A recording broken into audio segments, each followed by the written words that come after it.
Israeli bombs continue to pound Palestinian land, with 4 people killed over the last few days.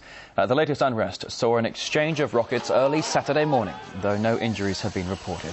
Tensions across the Israeli-Gaza border flared up on Thursday, and dozens, including children, have been wounded in Gaza since the recent wave of strikes began.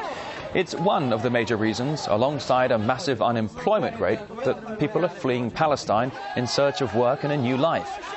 As RT's Paula Slier explains, even a country still reeling from a bloody civil war is seen as a better option.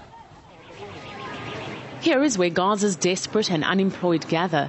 Thousands who are hoping that the war in Libya can offer them a respite from the hardships of war on their doorstep. We don't have any source of income. Prisoners are in better conditions than us.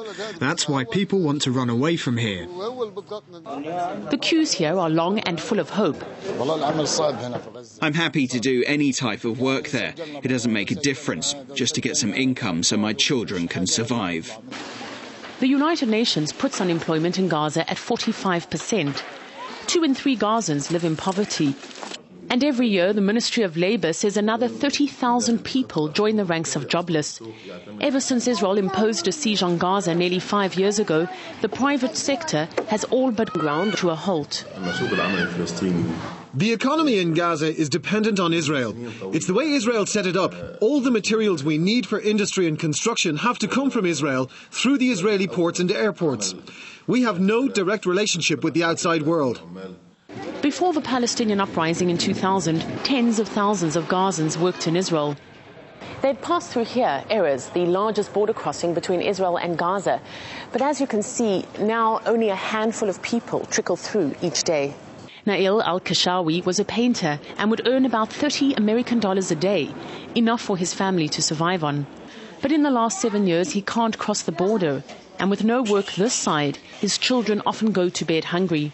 He was one of the first to sign up when a call went out for people interested in going to Libya to register. I don't care if it's Libya or not. I'm ready to go to Mars for the sake of getting food for my children. I can't give them more than 20 cents a day to survive on. Can you imagine that? Hamas says Israel promised to lift the blockade on Gaza as part of the recent prisoner exchange that freed the captured Israeli soldier. But Israel says it made no such promise. Israel still control the trade, control the sea, control the air. People in Gaza are not allowed to go or to trade freely with outside.